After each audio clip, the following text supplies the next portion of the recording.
Welcome to Anything Cricket. Let's talk.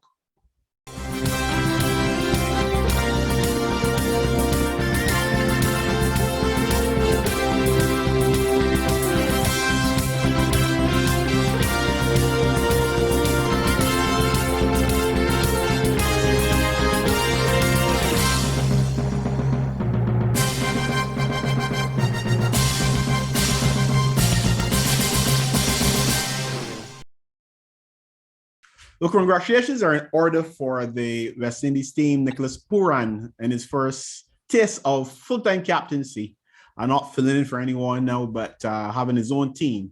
And in his very first series coming away with a victory over the Netherlands, over Holland. A victory which for some people doesn't mean a whole lot because it's against Holland. I respect everyone's view. My own view is that you're playing competitive sport, you're playing professional sport. Very seldom do you pick your opponents, and therefore the opposition that's in front of you is the opposition that you play.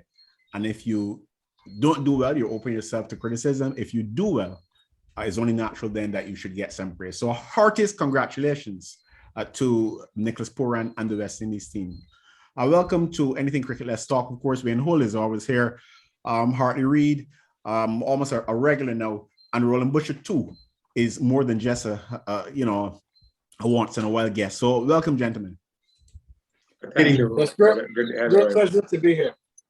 The thing about it is that Roland Butcher was actually closely involved in the coverage of the radio coverage of the Test series, of the One Day International series. The rest of us, when we didn't have that privilege, we had to be content in covering the local competition. But whatever we do, we do it with the same enthusiasm, don't we? I would imagine so. I got the same satisfaction. So let's start with Roland, since he is so far away. It's so cold, as we can tell from the way he's dressed. Roland, how are you doing? I'm doing well, Philip, and it's great to see you, Wayne, and Hartley, and looking forward to the show. Well, here the show is on, and you're on first. You followed very closely from the commentary box the happenings between West Indies and the Netherlands. What are your overall impressions? Yes, first and foremost, yes, I've been covering the series for TalkSport. Obviously, West Indies went there with a mission, and the mission really was to win all three games and put in some good performances. I think over the three games, you can say they did just that. We're pushed quite hard by Netherlands, who, had a fairly young team in terms of experience. And I thought the Netherlands played pretty well, got themselves in pretty good situations in a couple of games where they could have had the West Indies in a bit of bother. But the series is very important for the West Indies because there were 30 ranking points up for grabs, which will come in very, very handy later on when West Indies play the much tougher sides, because all of these points go towards qualifications for the World Cup. Well, I guess that answers the question that some people were asking prior to the tour. Why are we going there? I think really a question full of arguments, because even without the ranking points, as far as I'm aware, Holland is a cricket team, a cricket entity playing at a certain level.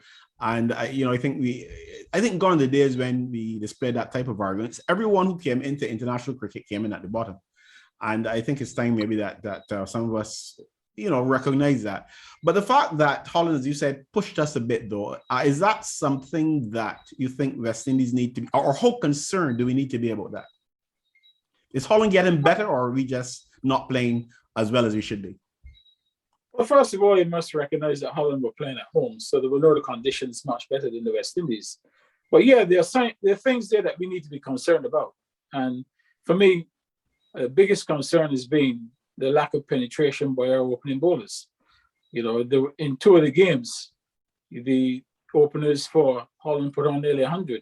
So that has to be a concern, where you're not knocking batsmen over early.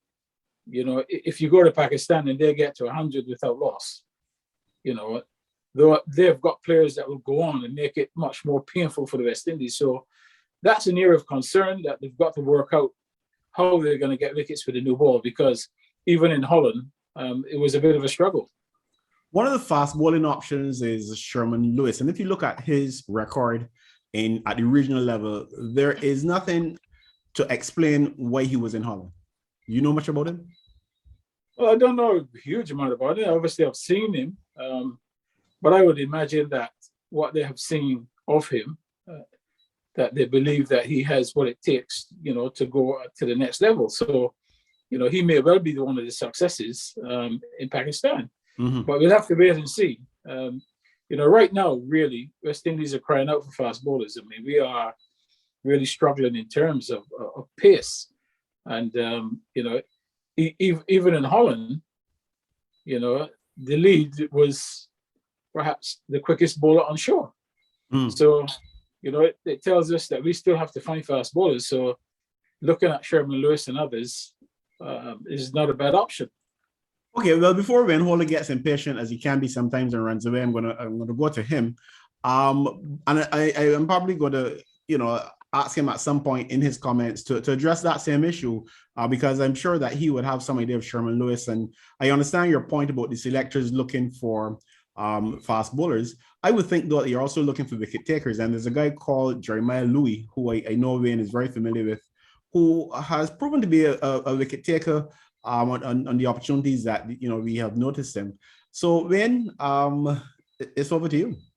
Well, there's so many things to say. I mean, let's focus in on Sherman Lewis, though. This is not the first time that Sherman Lewis has played for the West Indies. He's actually played a couple of tests, yeah. And it was just as surprised this time as I was back then. Well, Sherman Lewis, who has, again, I like to give these people their credit. Mm-hmm. Sherman Lewis at the regional level has performed to a point where he would have earned a call or a claim to consideration for a West Indies player. I really don't want to belittle or trivialize his playing in the West Indies team. I don't think that we've got a number of candidates who are that much better than a Sherman Lewis.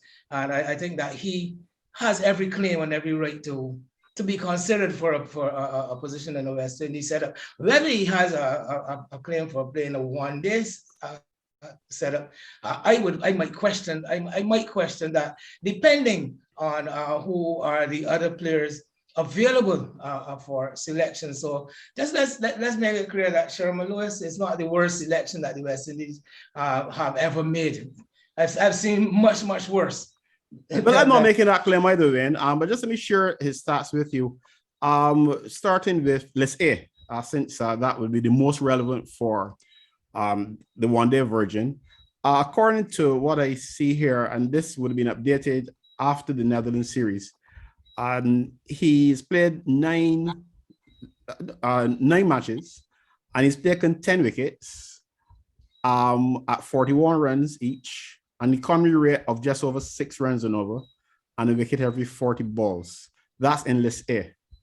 In one-day internationals, he has played just the one, and he's taken 3 wickets, as we know, for 67 runs, average of 22. That's basically just the one match that he played. So not a whole lot to consider there in terms of his selection, so to speak. That would not have occurred before his selection, obviously.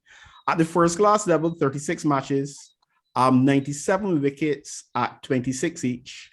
And this is maybe what you were making reference to, 97 wickets at 26 runs each, 3 5-wicket hauls. The economy of 3.25, not that significant in terms of a first-class game. So what we need to focus on for the first-class stats would be the 97 wickets at 26 each. And yes, you're saying that that those numbers, let's say, put him in line for consideration like anybody else. But you do agree, I guess, with me that in terms of white ball cricket, 10 wickets in 9 matches, an economy rate of over 6 runs and over, it doesn't immediately make it obvious and this is not to say it was a horrible selection. It is to say that it does not immediately make it obvious what the selectors were thinking about. Well, the selectors, and if I may take the words of the lead selector, immediately as he came into quote unquote office, one recalls him selecting the likes of Nkrumah Bonner and Kemar Roach into the West Indies white ball setup. on the premise that he was looking for cricketers and not pigeonholing persons into specific categories. Let's say, especially the better players. And Sherman Lewis, he also would have impressed at the West Indies A team level. If you go deeper into his record, you will see he was on that tour. The West Indies went to. Well, that would be incorporated in either his first class record or the one-day record. But not so much the one-day record. Okay, so your first. But we don't agree though that his first class record is not horrible.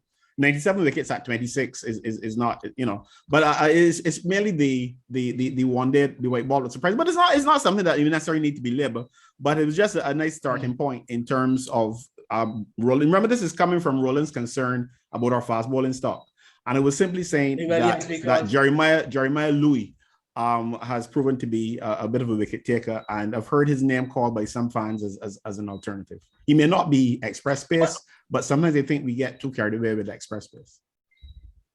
What I would like to question Roland about immediately, though, again concerning his point about the concerns on the opening bowling, where we found ourselves in a situation. I think it wasn't entirely brought on us by. And I say us, I'm talking about West Indies management, wasn't entirely brought by their own action or inaction. We're talking about Kyle Mears opening the bowling in at least one of the matches. That could also help to explain the point, Roland. I don't know if you want to expand on that factor, the fact that we saw Kyle Mears opening the bowling at one point. Yes, he did. I mean, but the result was the same. Basically, when the others opened the bowling, they put on 100. When he opened the bowling, they put on 100. So, listen, I would sooner see my fast bowlers bowling with a new ball when it's new and it's hard, and try to get wickets that way.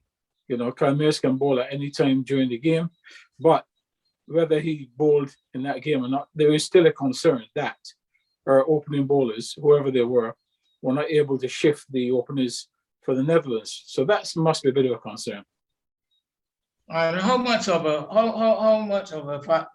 a factor would it have been given that, let's say, a Romario Shepherd was not actually in the Netherlands? We down here didn't know that until the very end of the tour, the back end of the tour. Romario Shepherd, for the reasons were given, was not even in the Netherlands, and he would have been a candidate to bowl the new ball and offer a bit more penetration. Yes, I'm sure that he would have done that, but you've got the likes of Zari Joseph, who is perhaps the quickest bowler they've got in the group right now. The new bowlers really need to try and take wickets. That's how you set things back, by getting wickets. I don't think keeping it tight at the start is what's required, because if you keep it tight and don't get any wickets, the batsman is still at the crease. I sooner prefer to go and try and take some wickets early on, set the team back, and then you can settle into another routine later on. I think Shepherd obviously would have had the opportunity. How quick is Shepherd? I think we have a concern really around the region in terms of genuine fast bowlers. When you look up against all the other teams, you see genuine fast bowlers in their lineup. India are now producing them like we used to back in the day. Like if they have a factory. Yeah, and very much we're struggling right now to find one or two of any genuine pace. That really has to be a real concern for West Indies cricket. And when I say West Indies cricket, I'm talking about all of us really who's involved with West Indies cricket. We should really be concerned that where our next genuine fast bowlers are going to come from. Well, before I hand to the lawman in the crowd, just want to touch on, to follow what you're saying, Roland. I'm not disagreeing at all that we need fast bowlers, but we certainly didn't have those on show in against the Netherlands. I just want to address the Kyle Mears issue again, not in conflict with what you were saying about when he can be used, because I think Kyle Mears well enough to respect his bowling ability. It's just that you were talking about when he's going to come on to bowl. But there's still those who find difficulty in recognizing Kyle Mears the bowler. And this is not unusual, because in this part of the world, we pigeonhole people. You're either a batsman or bowler. We are whatever we discovered you to be. You don't change, you don't improve. But realistically, let's look at the figures of Kyle Mears in white ball cricket, List A cricket. In List A cricket, Kyle Mears has 72 wickets. Okay. He has 72 wickets at 27 each. And an economy rate of less than 5 runs and over. And a wicket every 32 balls. Now, I don't have the time in this program to sit down and go through the stats of all our regional bowlers, obviously. But I challenge anyone to go and check the stats on most of our main bowlers and tell me how many of them have better stats than that in List A. Well, listen, bowling is about getting wickets, keeping the runs down, and being effective. That's all it's about. The game has never, ever changed. That's what it's all around. So it doesn't have to be 100 miles an hour. Once he's able to do all of those things, he's an asset to the team, and he has shown that in his short career that even with the ball, he can bring some value to the West Indies team, which is important. Now, I'm going to stray very quickly before I hand to Hartley. I'm going to stray just a bit. So I'm going to allow you to get into it to ask for that, for you to allow me to do that. If you look at Kyle Mears, it's still on the same theme. A guy who has to prove himself all the time because people just wouldn't open their eyes. In the few tests he's played, 11 matches, he got 20 wickets. At 17 wickets are under 20. When you're talking under 20, Roland Butcher, you're talking top drawer. And yes, there are those who would say that he will not, that those numbers will fall away as he goes forward. Maybe so.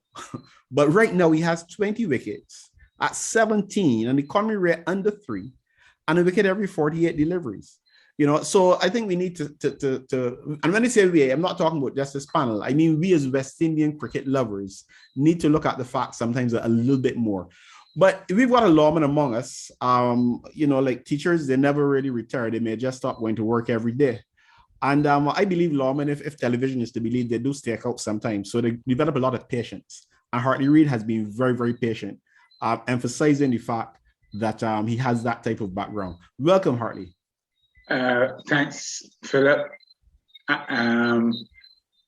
Always good to see you, Roland and Wayne.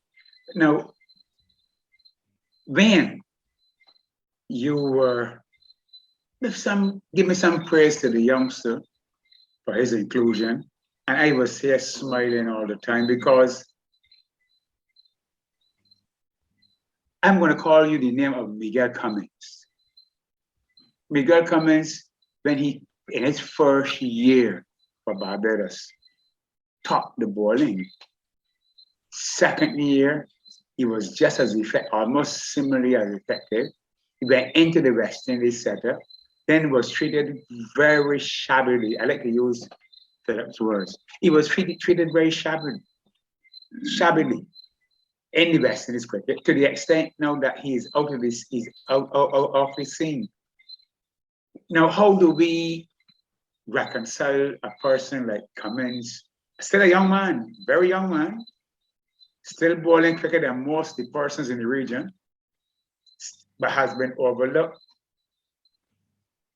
for other persons who have not really, if you were to compare the statistics, you would see that they are not really on the same street. But that's another thing. But Philip, I must say that I was very proud of the West Indies team. And like you, I do not know how people can, in one breath, say that the West Indies must play international cricket, but we must pick and choose who we want to play. In Netherlands, if that were the case, but then nobody would want to play Barbados. The West Indies is almost at the bottom. So Hartley, allow me to interrupt you to support what you just said, because I really should have said that myself up front. And I guess I hinted at it when I said that we've got to be realistic. We, in terms of the standings, we're not too far above them. So, but some of us still seem to think that we're in the days of Malcolm Marshall and Joe Guyana and Clive Lloyd, and even going back further to Gary Sobers and Frank Worrell. That's history. We are where we are, and it's not that far above Holland in terms of the rankings. And yes, so we play cricket, and I am a believer that once you are playing cricket, you are getting the exposure that you require to get better. So I have no problem with who we play for that matter, Afghanistan, Holland, Ireland. It doesn't really bother me because they are all ranked, they're all in the system.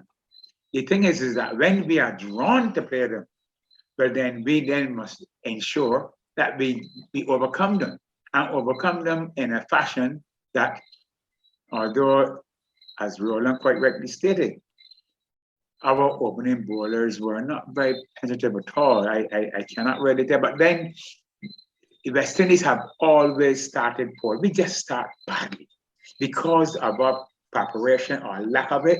Our first match is our match to get match ready. So it doesn't really bother me if we win or lose the first match because that's how we start. But we were able to get the century from Sherwood, 119 not out, and the others, Brooks made a 50. So we started well. The bowlers came into their own because they actually got the wickets. So we did well. And we went on from strength to strength with centuries in almost every game. So we did not fall short of the supporters' expectations. We brought joy to the region because we won the competition, and now we are going on to Pakistan.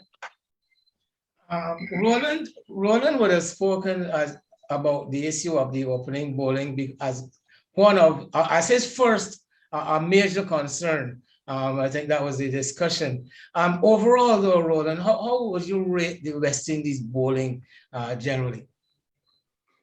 Well, it's difficult to rate them because the opposition, was not the greatest.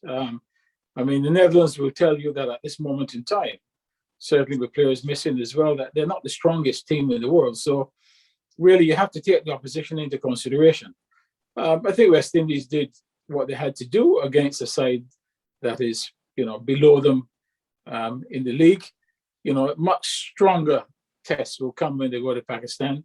That's where we judge them, really. We're going to have to judge them there with bat and ball, both fast bowling, both batsmen and spinners, whether we're up to the mark against Pakistan, because Pakistan at home are going to be extremely difficult to beat because the quality of batsmen they have in their side. And the bowling attack is very good as well. So, at the end of that series, really, is when we can say, well, where is West Indies in terms of their development? But it's difficult to really place them after Holland because that was a series they were expected to win from the outset. Even in foreign conditions, they were still expected to win that one, and they did just that.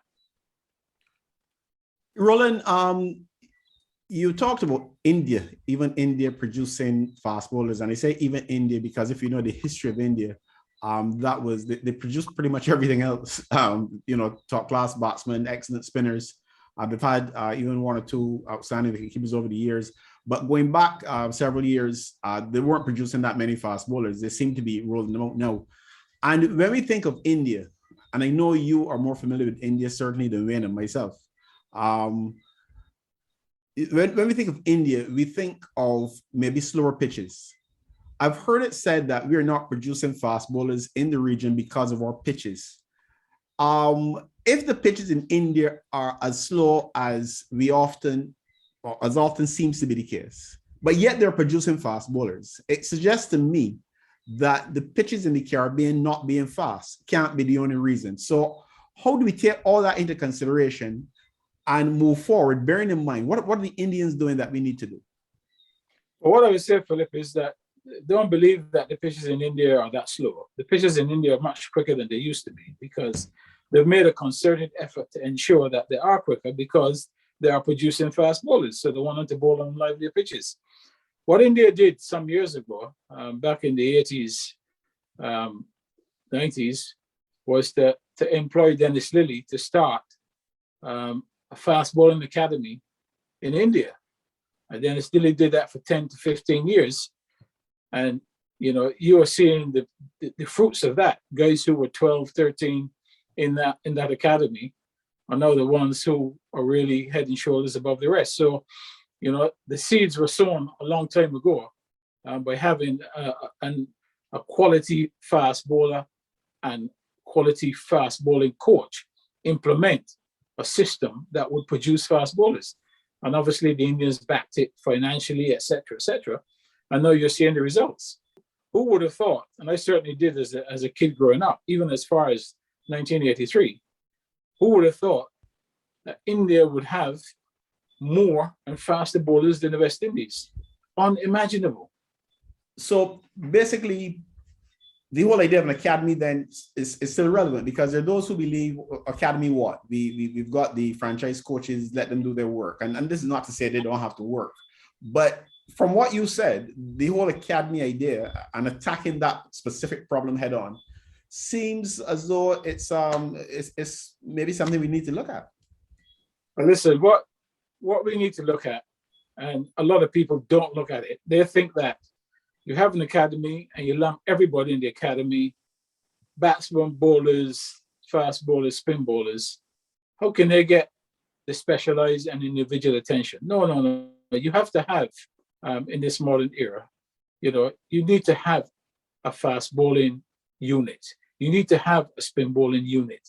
You need to have a batting unit. And then your coaching is specific to each of those disciplines. Now, when you have everybody in, you're going to get a bit of everything. No. The time has come really where we must have a fast bowling camps where you're only dealing with the fast bowlers. Spinning camps, you're only dealing with the spinners. Same thing with the batsmen, and you obviously you can join that with the fielding as well. But the idea of just having one academy with everybody, I think that's long gone. Roland, before we bring Wayne and Hartley back in, this whole idea of these camps that you're talking about, and that has been the discussion in another forum quite a bit recently, because when we hear of camps in the region, almost exclusively, these are camps held just before a tour. And there's a school of thought that that's not the right time to make these sort of significant changes to style and to technique that need to be made. And there's an opposing school of thought that is saying, well, you can't do any better because, well, first of all, you can't do any better because there's no off season. My own school of thought is that the term off season might not exist as it does in other sports where there are periods of no sport, of no, that discipline is not played. You've virtually got to create the off season, if you will, for individuals and for groups. And the example that readily comes to mind, there was a long break in transmission, if you will, between the first two first-class matches and the last three rounds just played in Trinidad. And the majority of players in the West Indies were not involved in cricket in the IPL. Yet we didn't hear of any coaching that was done or any camps. So my whole thing to you is, how do you address this issue of camps when Cricket West Indies' idea of a camp, supported by some of us, is something a couple of weeks before a tour? Yes, I mean, that has been the norm, as you said, a few weeks together before a tour.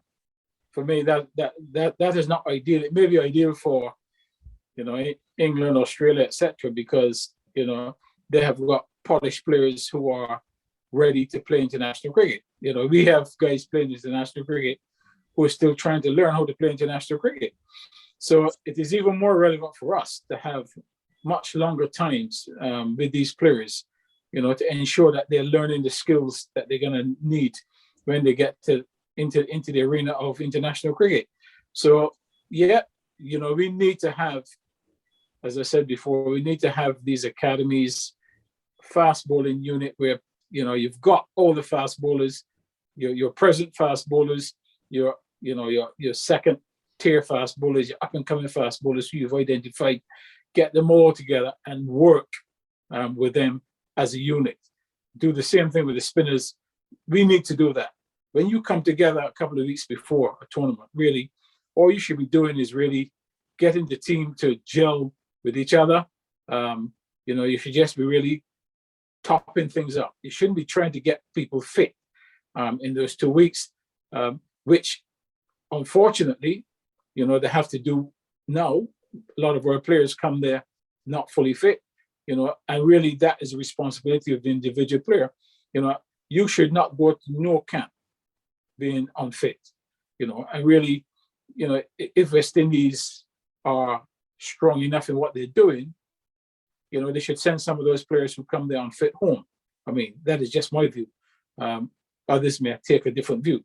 But yes, the 2 weeks before really is just really to top things up and just get you ready for the task ahead. It shouldn't be a real camp where you have to try and improve players' techniques, whether batting or bowling.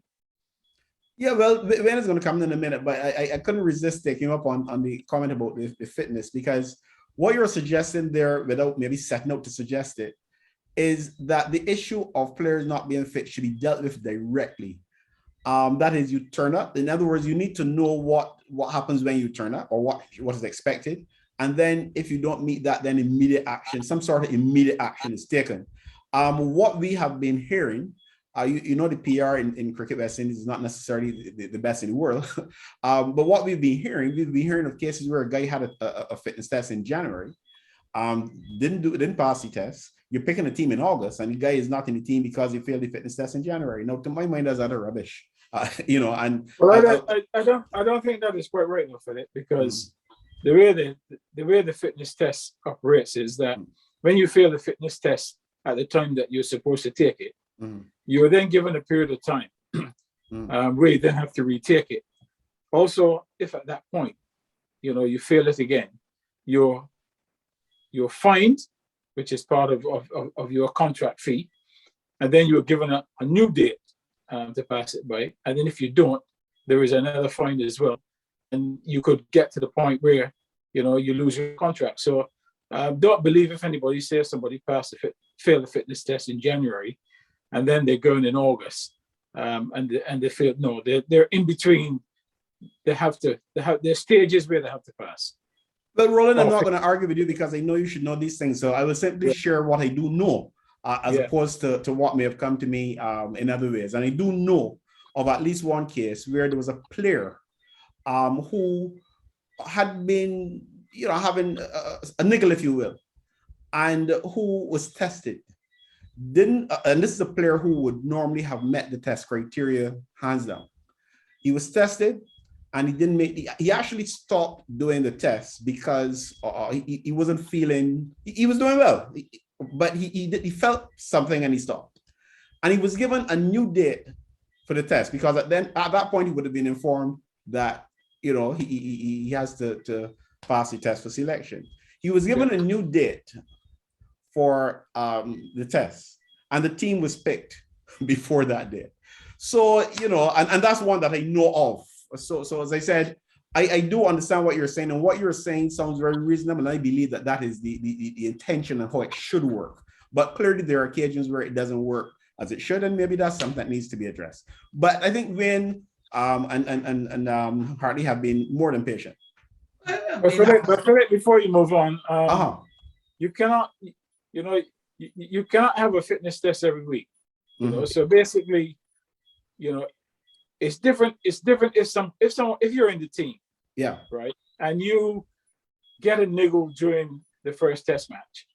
Obviously, they will have a fitness test to see whether you are fit enough to play the second test match. Right. But if you're not in the side, right, you can't have a fitness test every week to ensure to see whether you're fit to have a chance. So I'm with you. I'm with you on that. That wasn't the situation. I'm with you on that. Well, yes, Roland, you did mention earlier of your concerns. We dealt with that extensively. Anything that encourages you, though, coming out of the New Zealand outing? The Netherlands, you mean? The Netherlands. I don't know. I'm getting mixed up with my NEs. But but you're caught up in that test match, that exciting test match we saw. So that's all that. That too. But I wouldn't use that as the excuse. No, it's just like I said, the Netherlands is what I'm trying to help you out with. Just trying to help you out. Right. Thank you. No problem. I accept that. I am very grateful. Well, in terms of the matches, as you said, you probably didn't see the games, but I was fortunate to see the games. you know, the You're competition. talking about the games in the Netherlands. We saw the games. Yeah, the Netherlands. Yeah, we saw the those competition games. wasn't, as I said, you know, wasn't great. I think one pleasing thing for me was that, you know, Brandon King actually saw a game through to the end, to victory. You know, that is something that I would like to see more of. You know, too often a lot of our players take us so far and then don't finish the job. So the fact that he was able to finish the job in one of the games, you know, is very pleasing and something that I would like to see happen more often. So that was good from that point of view. So basically, if I read you correctly, you're telling us that there really isn't a lot of merit, and we shouldn't get too carried away with the 3-0 defeat of the Netherlands, and that we really would only be able to gauge where West Indies are at when they come up against more tough opposition. Absolutely. I mean, you know, the Netherlands were never going to be, with the players they have, were never going to be that sort of a test, you know, for West Indies. What was more important for West Indies was to pick up the 30 ranking points, because, you know, 3 wins, that's really the gain that they were going to get from that. You know, scoring 1 million runs and taking 1 million wickets were not going to be huge gains, not when you come up against Pakistan. The 30 points was the important thing, and to get some players into form. And that's what I think happened in this series. Okay, so now we look to Pakistan, and from looking back at the Netherlands experience, I suppose it will instruct what needs to happen in Pakistan. But Roland, given that the conditions will most likely be somewhat different, any obvious strategies you think that, or adjustments to strategies that may need to make? Well, I think in Pakistan, obviously, it's going to be a lot harder because, you know, the conditions are going to be harder. You know, Pakistan's not an easy place to play. You know, it's very, very hot. You know, pitches are pretty good. They've got quality players, you know, in batting and bowling. So really, you know, West Indies are going to have to take their A game. You know, anything short of their A game, and they will get beaten. So they've got to be on top form. It's going to be important to see how the spinners operate. You notice they played 2 spinners in the Netherlands. Is that an indication of what they want to do in Pakistan? So, you know, if they play 2 spinners, then the spinners are going to have to do a very, very good job, because it's not going to be easy. You know, Pakistan, you know, right now, Pakistan can beat any side in the world. So, you know, the fact that West Indies are so lowly ranked and going to Pakistan, you know, we're going to have to play our best cricket if we're going to get a result. The balance that the West Indies will be looking for in Pakistan. You notice, again, I mean, we can only go on what we saw. In the Netherlands, there was a heavy bias towards lengthening the batting. I think the reasons for that, though, came about when we learned of the fact that there were only 13 players actually on tour in the Netherlands. Do you see a major adjustment being necessary, though, towards the balance of the side when we get to Pakistan? Yeah, there will have to be a difference. I think they'll have to lengthen the bowling for sure, because, you know, Pakistan are likely to get big scores. So you're going to need all of your bowling options. So you would find, I think the bowling will be lengthened for sure. And it needs to be, because the opposition you're playing against. Hartley, I think you wanted to make a point, doesn't it? Yes, Philip. When we were talking about going on to Pakistan and we were picked against the Netherlands and we won, I want to see that natural progression. Yes, we started with the not so difficult, but I also want to see us against the difficult teams. I don't think we can gain any comfort and solace with knowing that we won against the Netherlands. So we do not want to go to Pakistan. I think any competitive team, and the West Indies is up there to compete. And I'm sure that these players will be looking forward to going to Pakistan and competing, because if that is not the case, I think they can come back home. So I have no problem with them going out of Pakistan once I get them giving me their best. Mm-hmm. If they are beaten by that juggernaut for a team, because that batting in Pakistan makes me smile.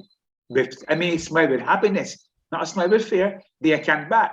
So if we can go to Pakistan and our bowlers compete and get Pakistan in the limited over cricket or the ODIs below 300 runs, 310, I am going to be comfortable. And then our batters will have to go and see how they are going to fare against the bowlers. So I am not looking for any to bowl out Pakistan for 210 runs, 250, because we will still not be knowing what we are doing. So I am prepared in for the long haul with them.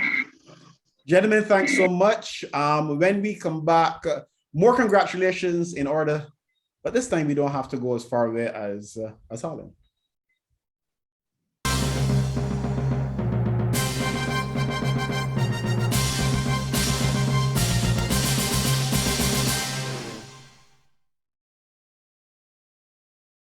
Well, big congratulations also in order for Craig Brathwaite and his team, his management team, his team of players, the management of cricket in Barbados, just about everybody who would have contributed in some way, small or large, to Barbados for the second straight occasion. I can't say for the second straight year, but for the second straight occasion, capturing the regional first class title. I think we're gonna let the former Barbados manager go first, as he's familiar with these things, and it'll probably bring back some very good memories. Yes, Philip, I am quite happy. In fact, I had the opportunity of watching almost all the games. The two that were held in Barbados at Kensington Oval, and then I watched the ones in Trinidad and Tobago, and I was very, very pleased at the outcome. Now, that first game that they played and they lost, once again, as I said earlier to this in this show, it doesn't surprise me because we do not start properly. So I wasn't surprised that we lost that. The chat had put that there on behind them, and they moved on, and they then challenged the other two games. And once again, the captain led from the front, and the teams played well. Akeem Jordan has pleasantly surprised me. I was, as to use Wayne's term, I was not too sweet on Akeem Jordan because I have seen fast bowlers, but he does a lot with the ball. We have to give him his due. He was moving the ball both and prodigiously, not just the as we were saying, the region, the near swing. He was moving the ball. He was actually, so Akeem Jordan, I have given him his full marks. So I am very happy. The issue with all the others, they are bowling, they look exceptionally well. The spin bowler, Warren is a veteran. Warren, I expect Warren to take the guess on the last day of any 4-day match or for a test match for that matter. So Warren doesn't surprise me. So, and the bowlers did well. They're all chipped in. They did their part. And the batters, the batters been running. So once you can get those chaps really pulling their weight, I am quite happy. Wayne? Yeah, I thought, well, first of all, congratulations are due to the Barbados team, the captain, the management, the Barbados Cricket Association, selectors, the players, everyone involved, yes. I think what it also displayed is that when it comes to West Indies cricket, this tournament displayed the depth of Barbados cricket. I mean, when you look at the fact that you were in a tournament without any Jason Holder, Kemar Roach, Kyle Mears, the two young Tyros from that team that did so well in 2019, 2020. I'm talking about Shamar Holder and Keon Harding, who between the two of them shared over 70 wickets in that season. And here it is that you were coming to a tournament without any of these players, and still Barbados was able to dominate. They did prove that there was some human in them after that long, and I stress on the word long layoff, and coming back and losing the first match of the second round. It was almost as if the tournament was divided in two parts, although there was only one round of matches. But not playing to their best in that game against Guyana. I thought that the team was a bit off balance, so I didn't actually get the feeling that, again, as we talked about the West Indies earlier, that we got the matter of the bowling quite right. I saw Raymond Reefer opening the bowling in that match. And if there was, we talk about Craig Brathwaite and his outstanding batting, which went throughout the tournament. He carried his form throughout the tournament despite the break. I don't think anybody told him that there was a break, man.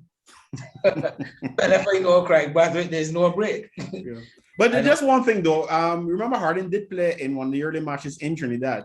But yes, but certainly not the Harding that we saw two years ago. No, he played in Barbados in I was referring. Yeah, I meant in terms of the second half of the second. Yes, part. Because but what I wanted to get to the point of to make the point that Harding is something of a concern though, because after the first match, I thought he never looked himself, and eventually the team went on and played without him, and I don't know what's the story coming from the inside, but I am somewhat concerned in the fact that Keon Harding didn't enjoy the kind of success which we have come to associate with him at the regional level. Mm-hmm. A word on Shamar Holder though, because people are still, again, the PR is not what you would find in a sports like basketball, where you pretty much know when a guy is having his coffee. that is virtually public knowledge. What's the word on Shamar Holder? We don't do that around here. We don't share news around here. Although I must say, I'm not even so sure how much the authorities know concerning the Shamar Holder and his issues. From a personal perspective, I am prepared to say Shamar is still very much suffering with injury. He has been unable to bowl particularly and train but he continues to train. If you notice, he's been actually participating in the BCA T20 competition. Yes, I saw him playing in the T20 for the WIB side for the B team. He's been like making up a number of plays. I hesitate to say he's been playing as a batsman. So I prefer to say he's been making up a number in the T20 team for the. You're not very kind. You're not very kind to yours at all. But you did say at the start of the show, I think you did commend me for being a very honest person. This is true. And I can't help it. I blame my parents, I guess. But yes, Shamar is under an injury cloud. Things are beginning to look up somewhat. I think we've gotten to the stage where we have identified what the real problem is. What is known to be sorted out is what is the best solution, and how soon he'll be able to resume bowling. Not training. Shamar has been training in every other way that he can. But the problem is with the shoulder. He has a problem with his bowling shoulder. And outside of that, he's in very, very good health. And hopefully, if all goes well, it shouldn't be as long as it has been before he's back running in and bowling again. And you see, that proves that even without knowing what a guy, when the guy is having his coffee, a little information certainly helps a lot. Yeah. So thanks, man. Yeah, but we are in the business of hoarding information. I think cricket, the cricket authorities in the West Indies generally, I think that seems to be part and parcel of the culture. Hoarding information, keeping it as if it is something. It gives you gives people an extra boost. I know this and you don't. And I mean, as recently as this issue that we mentioned in talking about the West Indies with the issue with the visas, to my mind, I don't want to come across being overly critical, but to my mind, totally ridiculous. I mean, It's, when people don't have information, they create their own narrative. And even when the information comes, there are people who will hold on to all or part of that narrative. In other words, the damage has already been done. Now, I saw a post from a cricket fan that said that the players in question refused to turn up to the tour of Holland and should be disciplined. A day or two later, we got the news about the visa issues.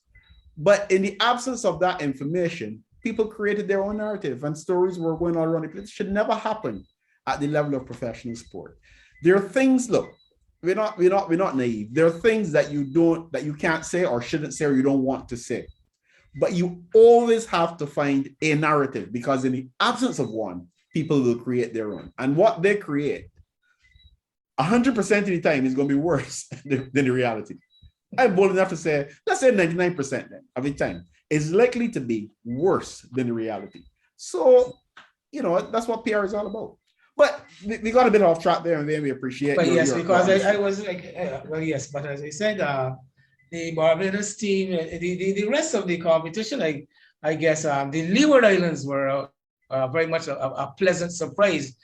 They have been somewhat in the doldrums of regional competition in recent years, and to see them emerge this season after losing outright to Barbados here in Barbados in the first stage of the competition, I think that was somewhat of an encouraging feature, one of the more encouraging features of the competition this year. You mentioned Jeremiah Louis, who actually participated, whose participation in the Barbados game was somewhat limited.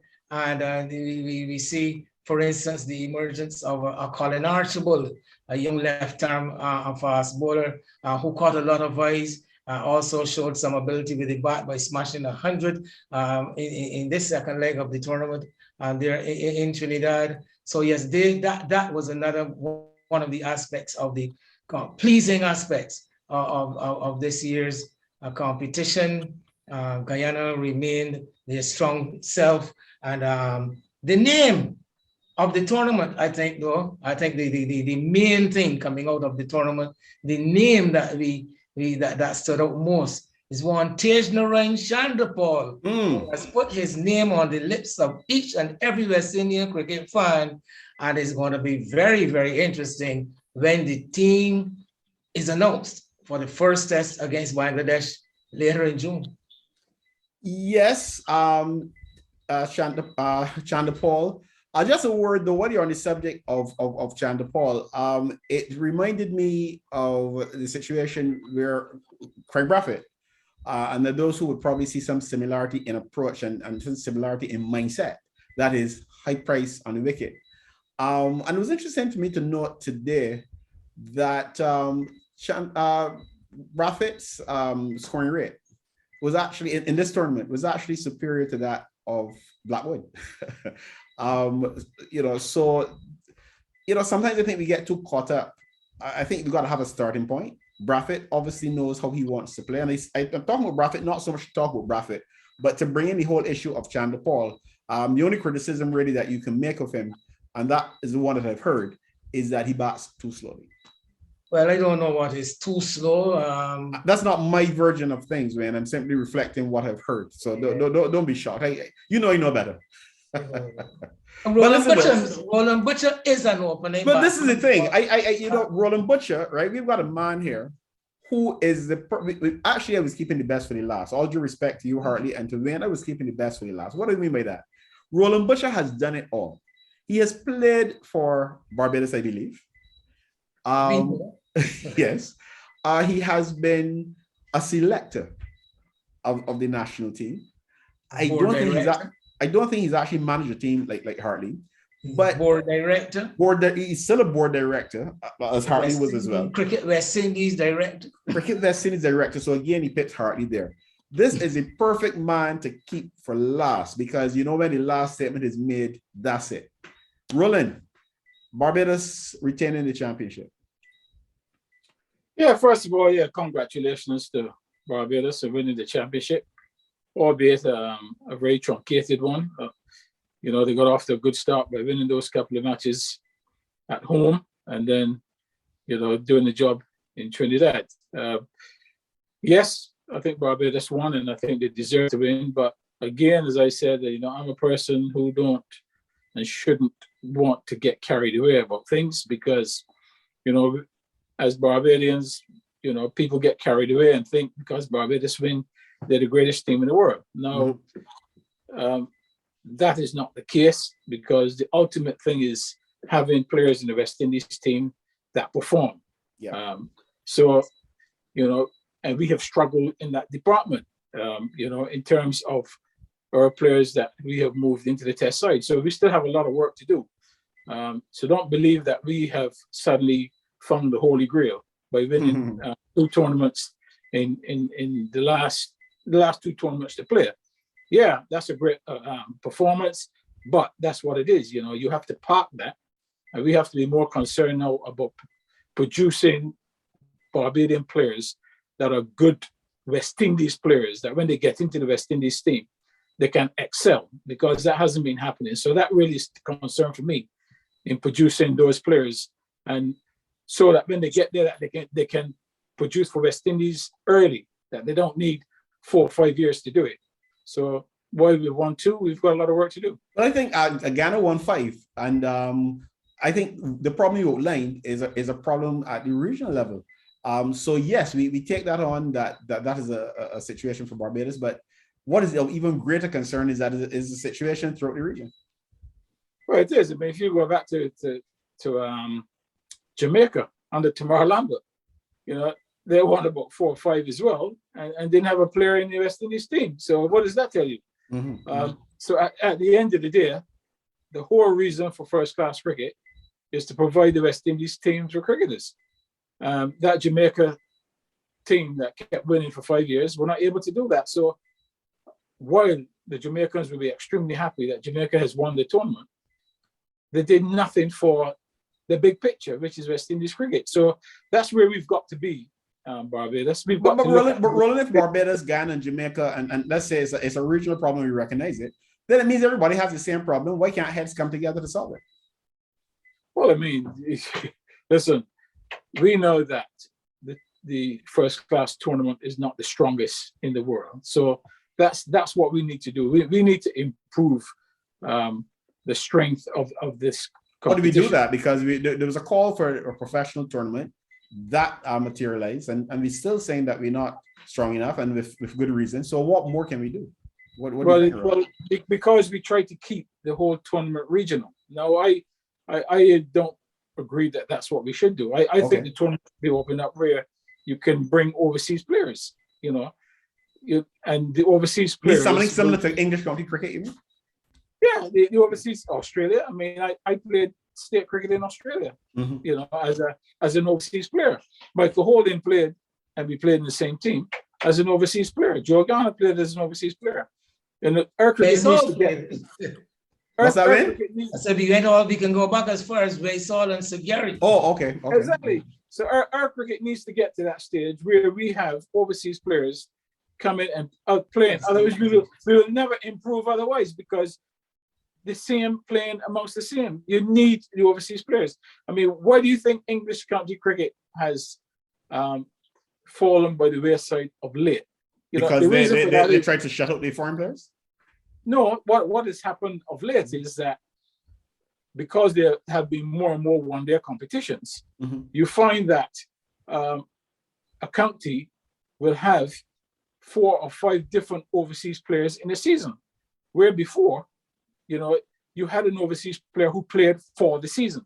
So he was able to gel with the team. He was able to make a contribution. To help the young players make a contribution. Now, you bring people in for 4 games. So all you're doing is trying to win a competition. You're doing nothing for your club, and county cricket has suffered, right? I believe we must get overseas players in our first-class cricket. Forget this idea of, if you're in the Leewards, you only pick Leewards players, or if you're in Barbados, you only pick Barbados players. That concept is a losing concept. If you want to look at the biggest at the bigger picture. Get overseas players here, bring guys who are quality players to play amongst your players so your players can aspire to their level. And if you do that across the region, you will have 12 good first-class players playing in the competition. That will improve your cricketers and improve the standard. Roland, I'm with you there. And even you made a point, even in terms of about the leaguers only playing their players and that kind of thing. That opened a different door now, not only to the idea of having players outside the region, but do we have all of the eligible individuals in the region actually playing? And if you look at Raymond Reefer, no, I'm not going to get into debate with anybody what would or what may or may not have happened. But given what we know of the Barbados setup and a number of players of a similar style to Raymond Reefer, not necessarily the left-handedness, but batsmen, all-rounders, what is the probability that Raymond Reefer would have attracted the same attention that he attracts now had he not had the opportunity to play elsewhere? I remember Shem Holder, and I think it was Roland Butcher getting limited opportunity to play as well for other franchises. Now, don't get carried away. I'm not saying that if you go and play for another franchise, you're going to make it. But we've got to open the door maybe a bit more. There's a youngster, for example, called Zach McCaskey, very good opening batsman playing in the domestic competition. He started in the white ball competition for Barbados a couple of seasons back. Didn't start badly at all. Has hardly had many opportunities since then. But then you look at the windwards that could hardly get a batting point, So I think there's room. Clearly, what you're saying makes a lot of sense in terms of opening it to players outside the region. But I think that there are players in the region who need to get more action as well. Because sometimes those players who are not, it's not obvious to us that they have the potential to make it, but they come through and surprise you like a Raymond Reefer. Listen, what needs to happen in the region is that all the franchises need to pick the best players, not pick players to give players a contract, etc. County teams don't do that. County teams pick guys because they believe that those guys are going to add value to the side. There's a lot of players sitting down having to watch the cricket that could be playing cricket because our cricket overall, I'm talking about Caribbean cricket, is not that strong that these guys can't be playing.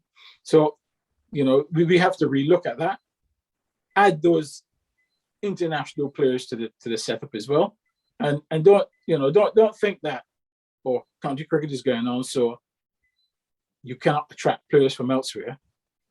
County cricket is going on. This is Australia winter. There's Australian cricketers not playing cricket right now because this is their winter period. Their season starts in October. So find these players, get them, and get the franchises to pick proper squads. And let's improve our cricket across the board. Well, gentlemen, Hartley, Wayne, and Roland, you know what Cricket West Indies are going to say to that? Well, I don't. I mean, you don't. Okay, let's try Hartley. Let's try Hartley. Let's try Hartley and Wayne. What are they going to say, Hartley? You have to keep on at it. There's always the issue of money. Okay, thank you. But the problem is, as you have just called my name, I know, because I know that you're bold enough to say. When sometimes in his honesty recognizes that if he says what he honestly believes, he may run himself into trouble. So sometimes he prefers not to say it. I know you don't worry about things like that. Roland and I sat on the Barbados Cricket Association board of directors when this franchise started.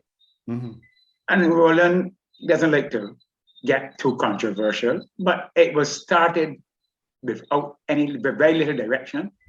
And the problem is it has not been tweaked. It has not been studied and said, okay, we have now started, we have gotten it off the ground. Let us now sit down and really try to improve it, structure it. Because Roland is quite correct. Before I even go out in Australia and out in England to give those fellas for Roland believe that the England cricket is so good, let me show you something. We have cricketers in this region.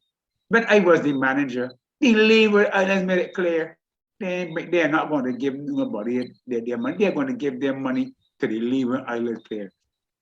A similar thing happened to the other franchises, and the franchises never got any direction as to what they wanted.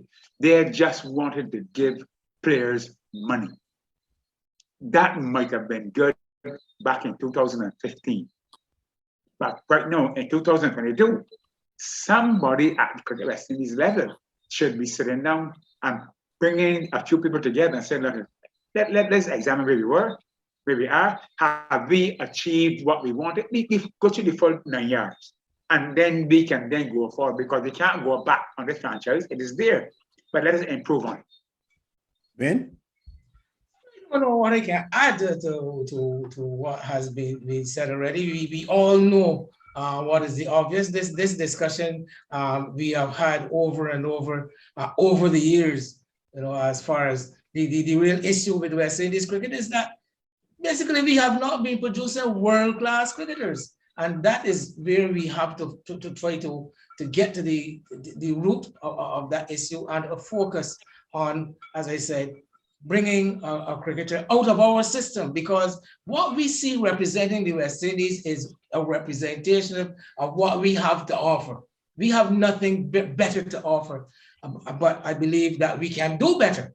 And Roland's suggestion is one suggestion that may be able to help in improving the situation, but it all boils down. This is what we have. This is what we're going to have. Well, I'm not saying we're going to have to live with, but this is where it is. And until we correct this, we will just be having these discussions over and over again. And I'm sure that Roland Butcher would not want to be having discussions over and over again when it's so far past his bedtime. Roland, thanks so much for the inconvenience that you suffered to join us, because we know that you are 5 hours or so ahead of us. We also recognize that you are not in the warm, friendly climate of Barbados right now, so we will allow you to go and get some much needed rest. Thanks again for joining us in this segment, Roland. Well, that's very kind of you, and I would just like to say good night to Wayne and Hartley and yourself, and really look forward to the next time, when perhaps maybe at the end of the Pakistan series you might want to have a discussion on that. Well, Roland, I know you'll be covering some cricket in England as well. I don't think you're necessarily going to be involved in the test match from what I understand, but I know you'll be covering some of the other matches, maybe the Blast as well. You're involved in the Blast? Yeah, I'll be covering the county championship for the BBC, so I will be around. I think I'm doing 6 of those 4-day matches, so plenty to talk about. Yeah, and remember, this is anything cricket. Let's talk. So don't be surprised if we call on you to share with us what's happening in faraway England. Yes, no problem at all. Okay. All right. We'll be back on Anything Cricket. Let's talk.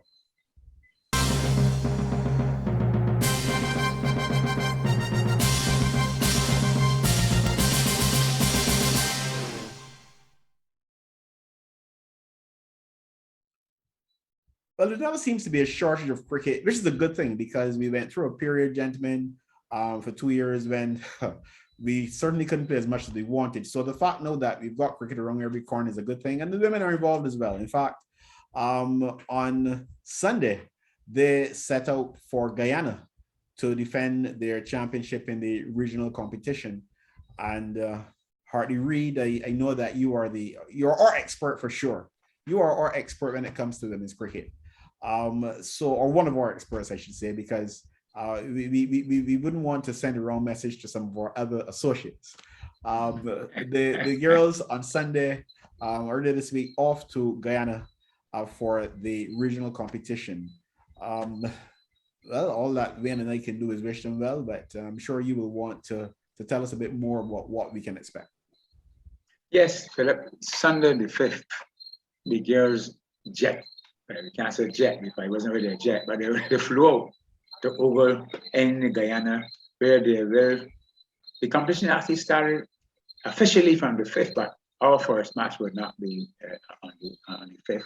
So they will get in there. They will get on in time to get a little acclimatized and to play there because it's a two segment competition, the T20 competition and then the ODIs. So the girls have gone off under the captaincy of Haley Matthews. And the team virtually picked itself as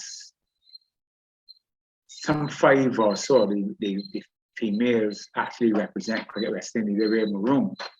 And if you were to add Shanika Bruce, she was a part of the A-team squad in 2021 in Antigua's training and playing against the visitors back then. So the team is not the weakest. Fortunate for us, we also had in England at Worthington College, Alyssa Scantlebury. She was there now for some 5 years. She has now matured in England playing for that college, where she's a female, actually captain of the all-males team. So she's a good off spinner, good batter, and also keeps wicket if it had to. Also in England, who just went up only last month was Aaliyah Williams. She too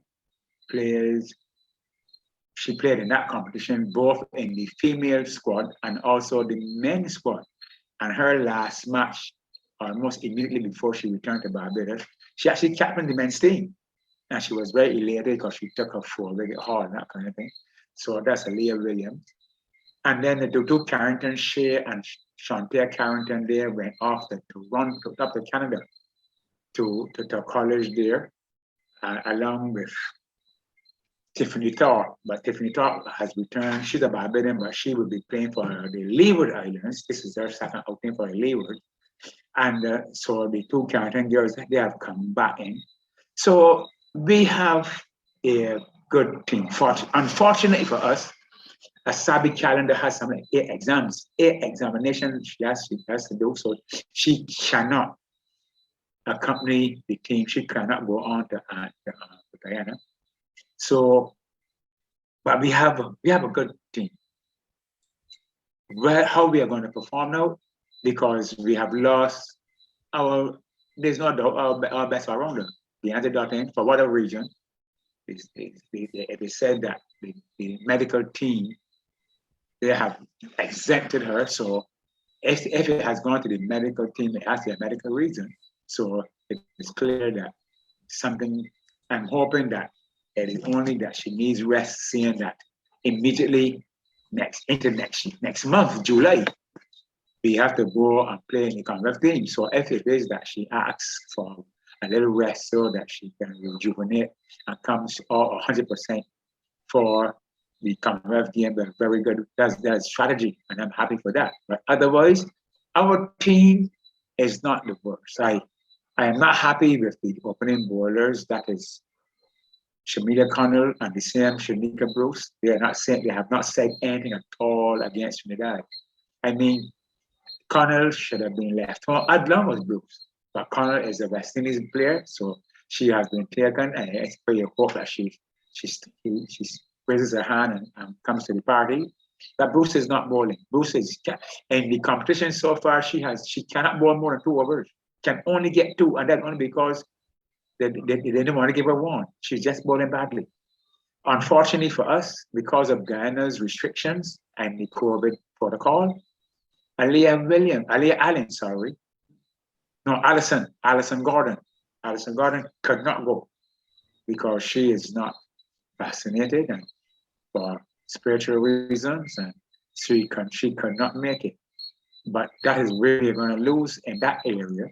But otherwise, we're hoping that if the Night Girls continue what they demonstrated against in that 5-match series against Trinidad, that touring visit Trinidad team, our batting, we are going to be good. And if you augment that with the Williams, Aaliyah Williams, and Alyssa Scantlebury, I have no doubt that we should win both competitions again. Before we bring in Wayne, just 2 quick questions coming out of what you said. One, I'm going to ask you to share with us where, in your opinion, Trinidad falls in the grand scheme of things in the region, because we got some good lashes from Trinidad. And as far as I'm aware, the only significant change since then is Haley Matthews coming in. And the other thing, Gordon, would she be eligible then for the Commonwealth Games? Well, let's start with Gordon first. I must let people understand that this cricket is played under the auspices of the Olympic Association, which is, so the Barbados Olympic Association is taking the team to the Commonwealth. It is not under the ICC, it's not under Cricket West Indies. Now, the Barbados Cricket Association, the Olympic, they have exemption policy for spiritual and spiritual and two and medical reasons for not taking the vaccine. So Alison Gott has already gotten her affidavit and has gone off to the Barbados Olympic Association. Okay. So I do not know if the BCA has received word of accepting her exemption or what. So okay. That is her, Alison Gordon. So once that she can go, I have no doubt that she will make the team. Yeah, I wasn't concerned about her making the team. I meant she was eligible because of the vaccination issue you mentioned. Yeah. Okay, and the other question, Trinidad obviously got the better of Barbados in the recent series. As far as I'm aware, you watched the games. The only difference really, or the main difference would be Haley Matthews coming in. There was a hope that Deandra would have been in as well, but as we mentioned, she's not available. So where does Trinidad sit in the grand scheme of things? And I ask that from the point of view that if Trinidad showed that sort of dominance against Barbados, I would hope from the Barbadian perspective that Trinidad would be one of the strongest teams there at the tournament, and that they're not teams, they're stronger than Trinidad. They're only too strong to me. What I've seen, I've seen a bit on television, on the streaming. Guyana cricket, and Guyana girls not that badly at all, but Barbados and Trinidad are the two strongest teams in the competition. That's fast. I know I have not seen anything come from Jamaica. I haven't seen anything out of the Greenwood, the Leewers, but I saw just a bit of the Guyana, and the Guyana doesn't look badly at all. But based on past knowledge, you would say Trinidad and Barbados are the strongest teams. Barbados and Guyana and Jamaica and Trinidad have always given Barbados some issues until after 2016, where Barbados was able to get over them and actually won the competition. That Barbados has been dominating. Okay. Barbados has the strongest team on paper. Okay. But we have to see now what is. I don't know how much more Trinidad has to offer. Oh, that's true. But we have other persons that we have drafted in to strengthen our cricket. Who did not play in the recent? Who did not play in the recent series? Who were not even in Barbados. Okay. So let us hope that Deandra's absence will not be so greatly missed. Okay. Yeah, you talk about Deandra being greatly missed, because I was curious if Barbados was as dominant as they have been, particularly in the last tournament, being the defending champions. What has happened between then and now to create this doubt and this gulf, this gulf in the Barbados performance? We have the experience of the series against Trinidad to judge by. What is the major difference between what transpired back at the last tournament and where we are now? The Barbados Cricket Association did very little. I think I normally would say, if I'm talking to my friends, did nothing, but I can't say they did nothing. But they did very little for women's cricket since 2018. 2018, I would have, for whatever reason, I walked away from the women's cricket officially. And first the BCA, the cricket went under the vice president, who is the chairman of the cricket committee, that's Calvin Hope. He then farmed it off to Pat Greenwich. The board didn't like what was happening, so it came back to the cricket committee. And then the president, Conde Riley, he decided that he was going to be in charge of it. And I did back even then I told Conde, but the president cannot be in charge of the committee. It doesn't work that way. But anyhow, to cut a long story short, little, very, very little was done. And then COVID stepped in. And when COVID stepped in, that gave everybody an excuse. Well, they can't do anything with the cricket because COVID is here. So the cricket shut down, literally shut down for 4 years. So yes, the Barbados won in 2019, but we won because the others were very poor. The other territories, they had very little cricketers, very few. So we won that, and we continue to boast how much we won the T20. But once again, similar to how the men just played one round, that was another one round. And I hate, gentlemen, I hate you have a competition when you only have one round, because who jumps out first wins. And this is exactly what happened with Barbados and the men, and now it happened to the women back in 2019. Cricket West Indies must decide that they are going to be serious with women's cricket, and let us have a proper and an extended cricket competition. I think, again, when we were discussing the Barbados situation or coming out of the Barbados win the regional competition and all that we discussed after that, we recognize that there's certain problems that are shared throughout the region in terms of development. And I think it's the same thing here. We're too often, and I think Wayne Holder sort of agreed with me a few weeks ago, that too often you get the impression that administrators, not only locally, but in the region sometimes, are organizing cricket tournaments and cricket events to get them finished. In other words, I organize a tournament so I can say we had a tournament. That's it. And that came out of the situation in our local competition that's currently going on, the T20, where at I think it's a plate competition, where one team advanced to the next round. Yeah. And really and truly, if two teams had advanced, as would have made more sense in terms of exposing more players and rewarding teams that have done well, which could only do well for your cricket. That would have probably meant one extra weekend. You would have had a round of 16 as against starting with the quarterfinal. Yes, but that would be one extra weekend. One extra weekend. One playing day. But you take the easy route and you send through one team, and nobody can say you didn't have a plate competition. So if that was the idea, you had it. But really and truly, you've got a number of players, and I've been told, I don't get the chance to see plate games too often, but I've been told that there's some youngsters playing in the plate competition for some of the teams and the shield competition, young players who are very keen.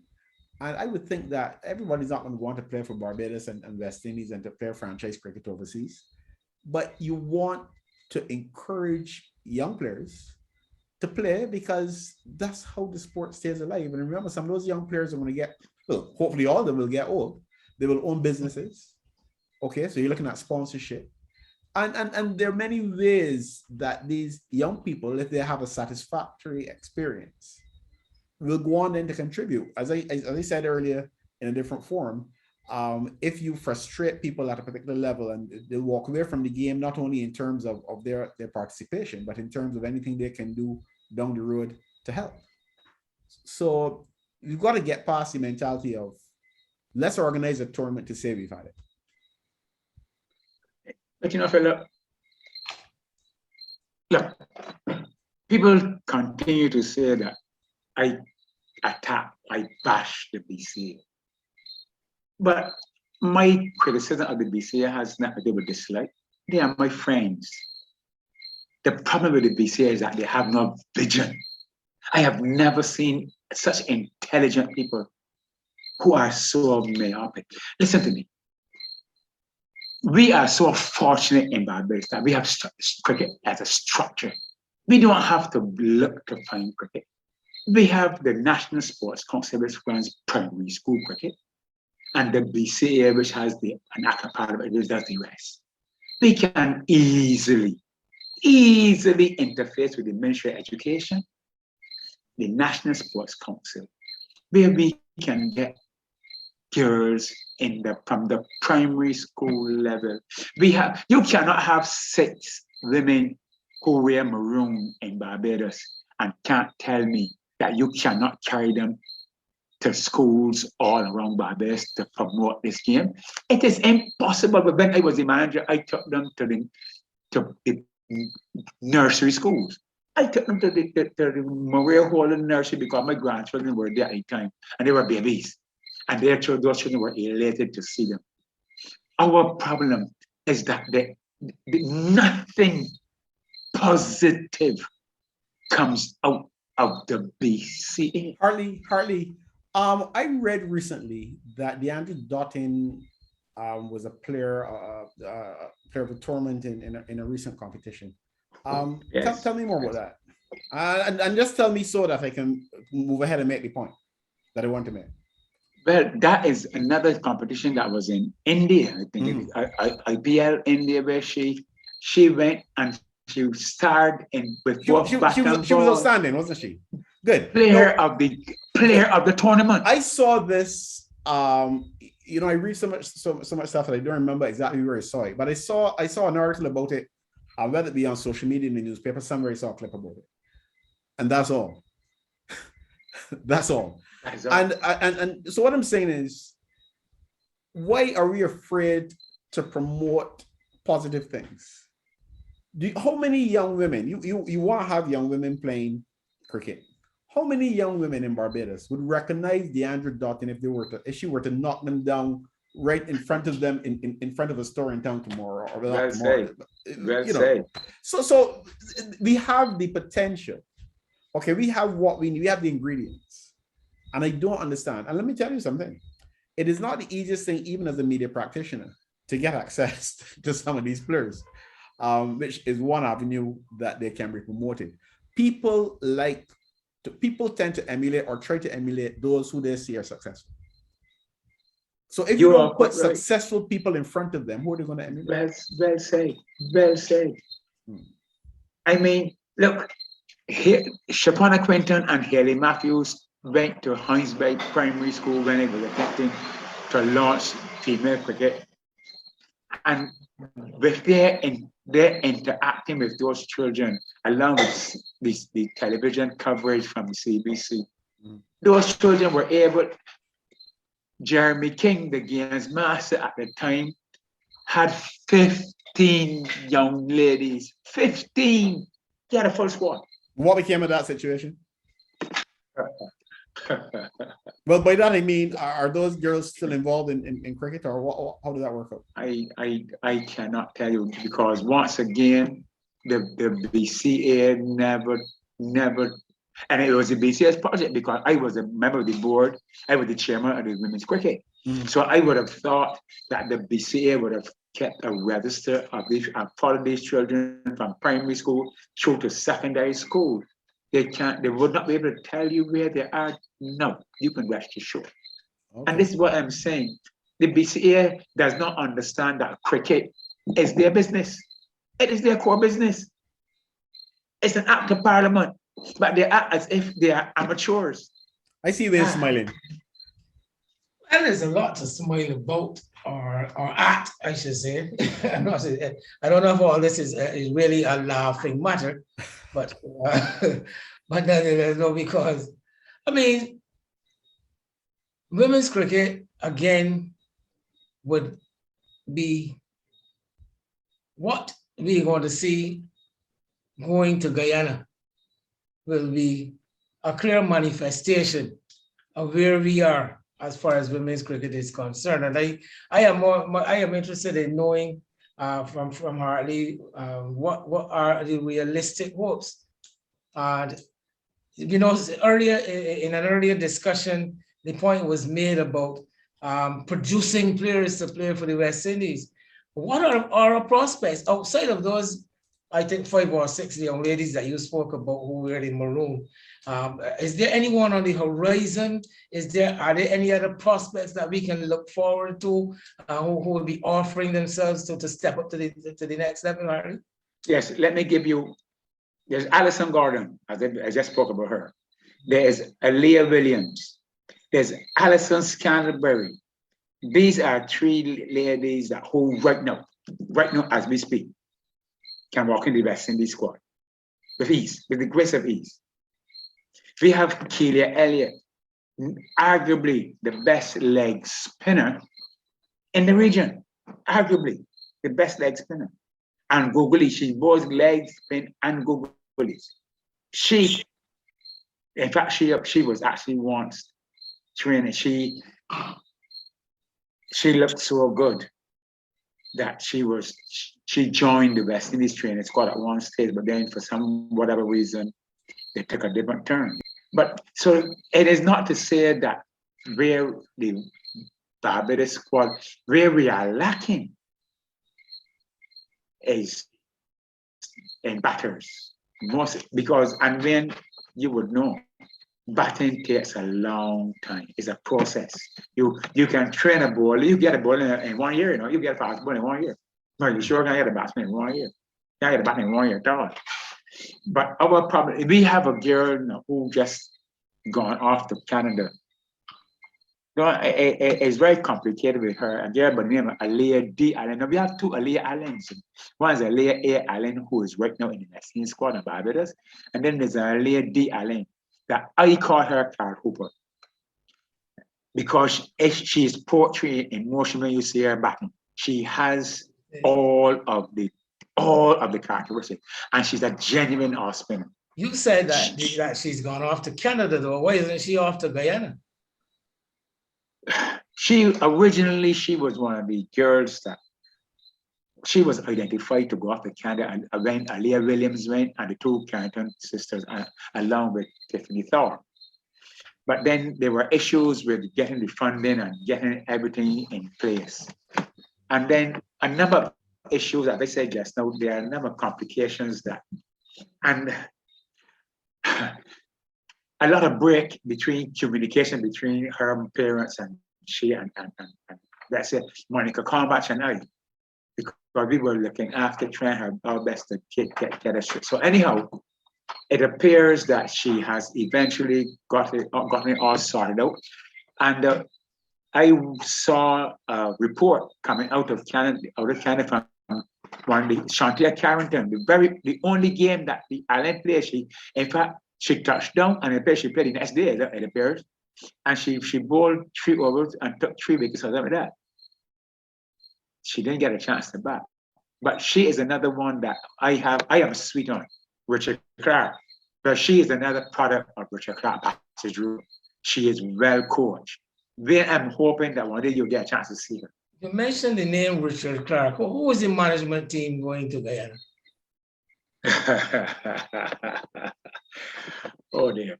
The management team, Daniel Small is the manager. Yeah, Daniel from the Barbados. Yeah, from the Barbados. She's the supervisor of the cricket operations. She is the manager. And the coach is Corey Cullimore, assisted by Ryan Hines.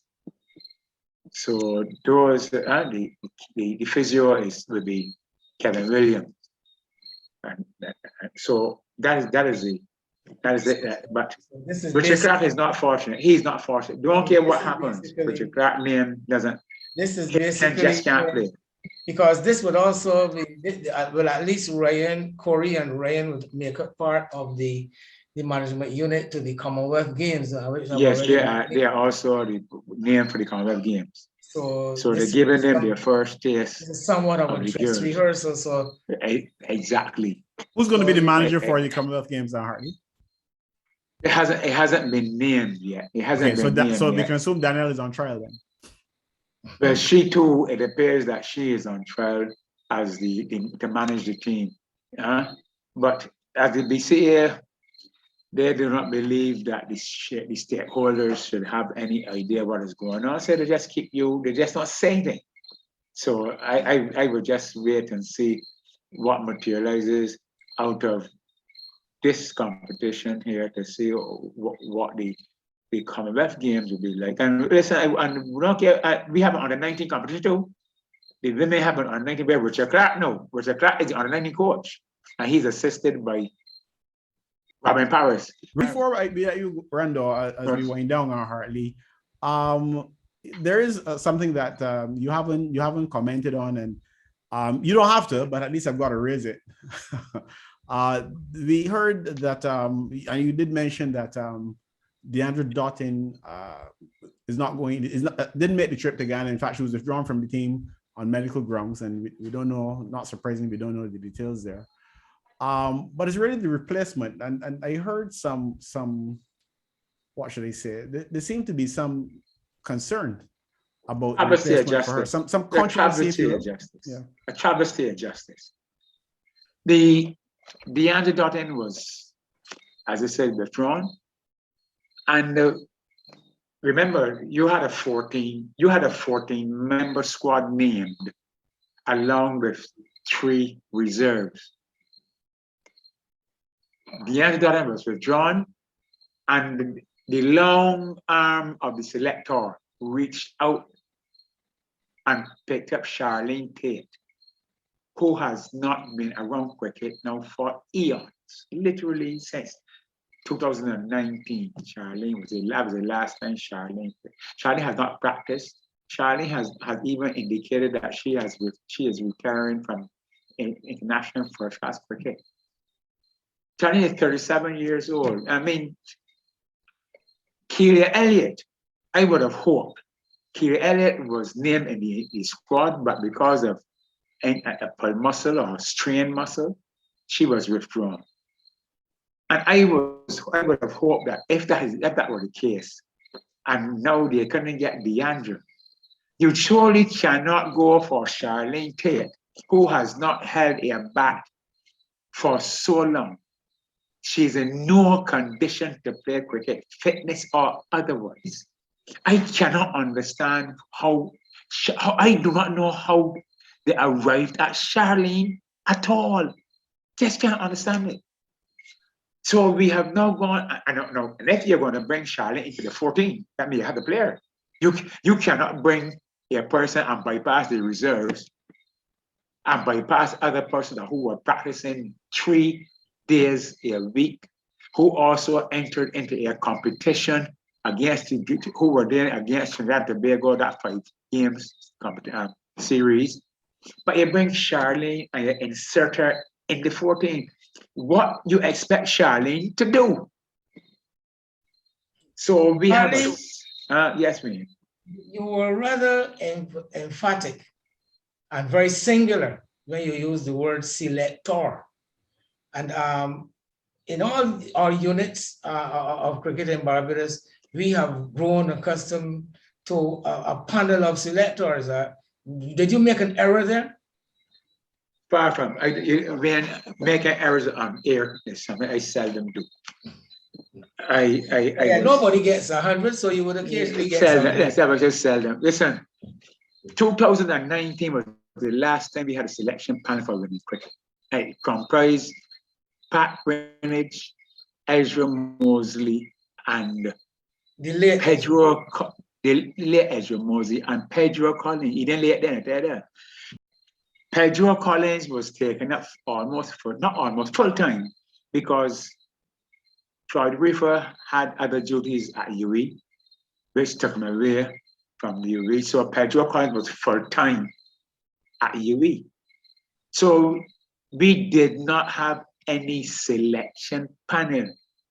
So, and as I said, BCA was doing very little. So now this year, last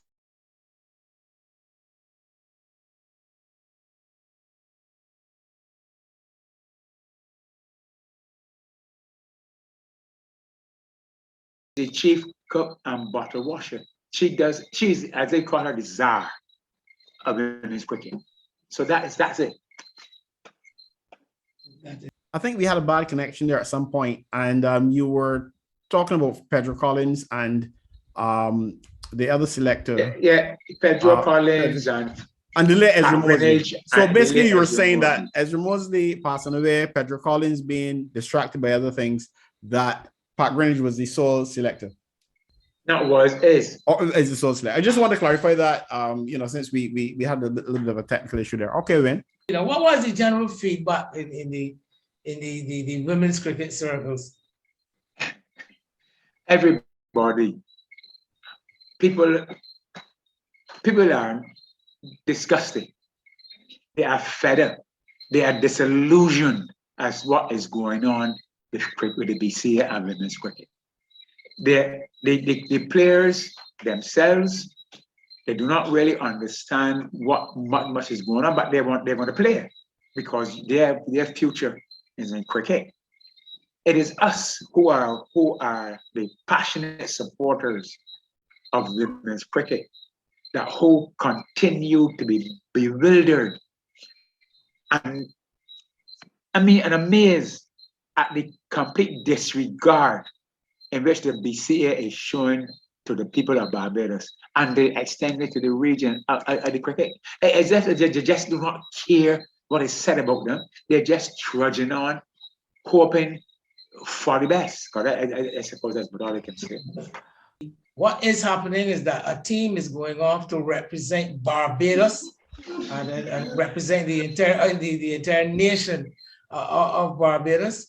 And despite all the woes that Hartley might have outlined, we still would want to see these young ladies give of their best and represent the nation with distinction. And I think that they still deserve to have all our support. So we will continue to wish them the best and hope that Hartley is a happier man when they return from Guyana. Well, fortunately enough for us, I saw where the CEO of Cricket West Indies, Johnny Grave, he has actually informed us that the cricket will be streamed. So we will be able to follow the cricket, all of the matches, it looks like, and most probably like similar to what is being done on YouTube.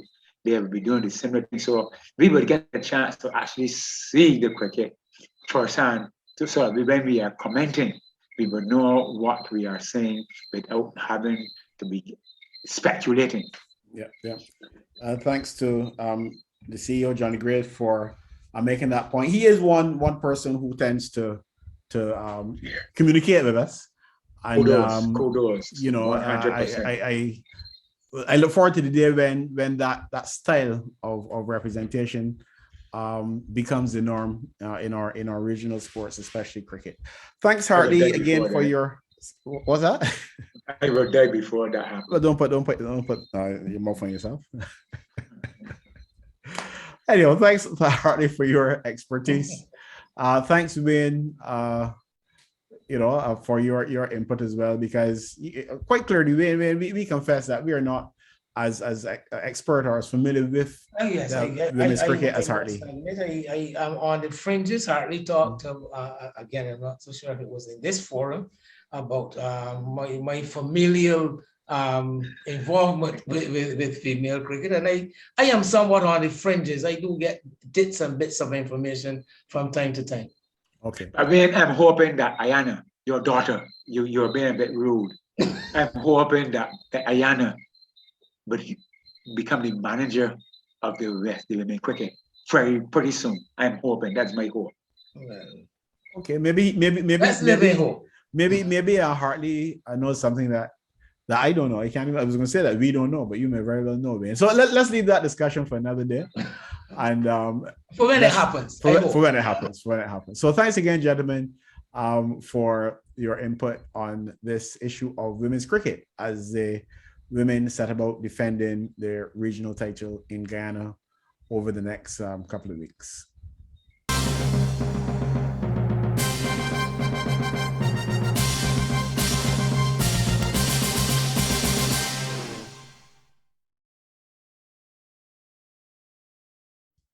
That's our show. Thanks for watching.